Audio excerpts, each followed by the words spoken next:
عہد خزاں آپ کو میں نے پیچھے پڑھایا ہے، اس کا مطلب بتایا ہے کہ جس شاخ پر خزاں آ جائے، مطلب جس کے پتے جھڑ جاتے ہیں اور جو ٹہنی اپنے درخت سے الگ ہو جاتی ہے، ٹوٹ جاتی ہے، تو اس کے لیے کبھی نہ ختم ہونے والا زوال ہوتا ہے، خزاں ہوتا ہے، ٹھیک ہے۔ تو وہ کہتے ہیں اس سے مراد یہ ہے کہ جو شخص اپنے مرکز سے تعلق توڑ لیتا ہے وہ اپنا تخصص ختم کر لیتا ہے، ٹھیک ہے، یعنی کہ وہ اپنی شخصیت ختم کر دیتا ہے، پھر وہ ہمیشہ کے لیے اپنے اصل سے دور ہو جاتا ہے۔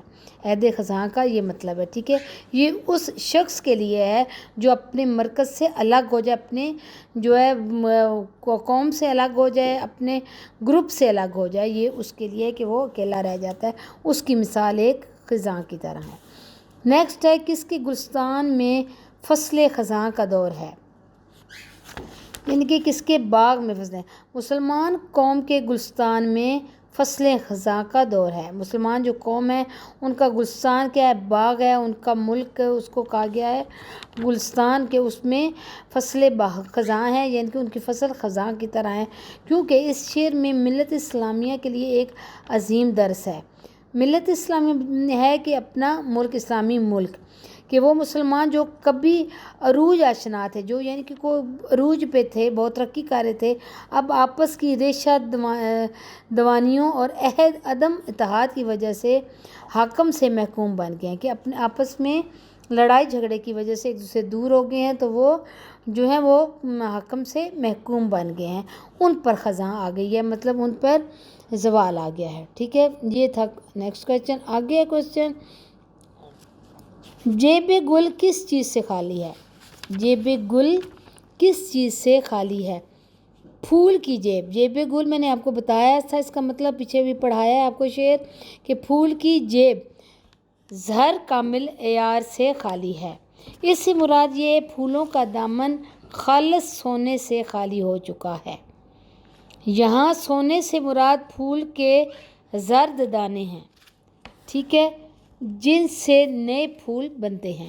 مراد یہ ہے کہ مسلمان جو ایمان کی دولت سے مالا مال تھے، اب اپنی اصل کو بھول چکے ہیں، اسلامی تعلیمات کو بھول چکے ہیں، ان میں اتحاد باقی نہیں رہا، یہی وجہ ہے کہ وہ زوال پذیر ہو چکے ہیں، ٹھیک ہے۔ آگے ہے کویسچن، خلوت اوراق میں کون نغمہ زن تھے، خلوت اوراق میں کون نغمہ زن تھے، خلوت اوراق میں طیور نغمہ زن تھے۔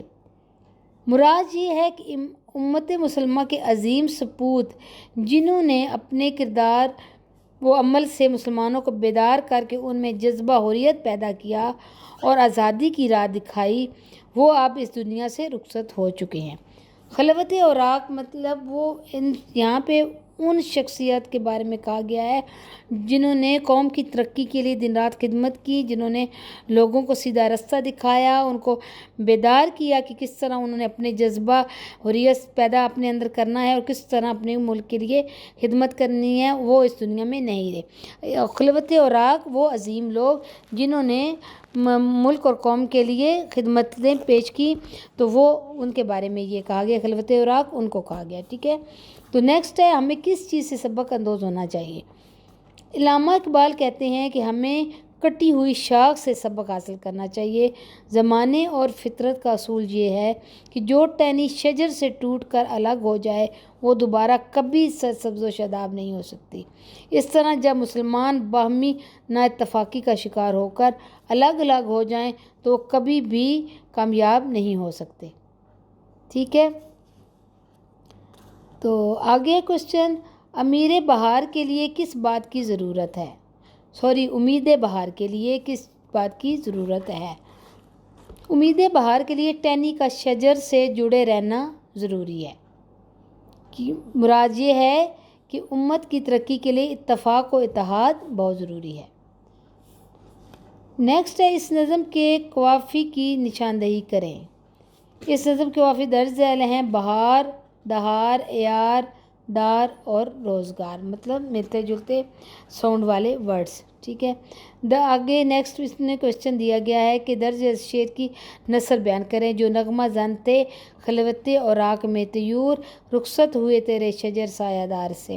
اس کا میں نے آپ کو تشریح بتا دی ہے، مطلب بھی بتا دیا ہوا ہے، آپ پیچھے آپ اس کو دیکھ سکتے ہیں، لیکن پھر بھی میں آپ کو اس کو بتا دیتی ہوں. جیسے ہم نے اوپر یہ کوشچن پڑھا خلوت اوراق کا، تو اس کے بارے میں یہ ہے کہ وہ لوگ جو اپنی قوم کو سیدھے رستہ دکھا رہے تھے، ان کے لیے ترقی کا باعث بنے ہوئے تھے، ان کو اچھی باتیں بتا رہے تھے، ان کی کامیابی کا راز تھا، تو وہ اب اس دنیا سے رخصت ہو چکے ہیں، اور اس لیے جو یہ قوم ہے یہ الگ الگ ہو چکی ہے، اور اس میں پھوٹ پڑنے کی وجہ سے ان کو ناکامیاں مل رہی ہیں. سمپل یہ تھا. ٹھیک ہے، یہ اس کے امپورٹنٹ آنسر کوشچن تھے جو میں نے آپ کو بتا دیے ہیں. امید ہے آپ کو سمجھ آ گئی ہوگی، آپ کے لیے آسانی ہو جائے گی. آپ اس کو پوری ویڈیو کو غور سے سنیں تاکہ آپ کے لیے آسانی ہو اور آپ کے ایگزامز میں آپ کی ہیلپ ہو سکے. تو اجازت دیں، ملتے ہیں نیکسٹ ویڈیو میں. اللہ حافظ.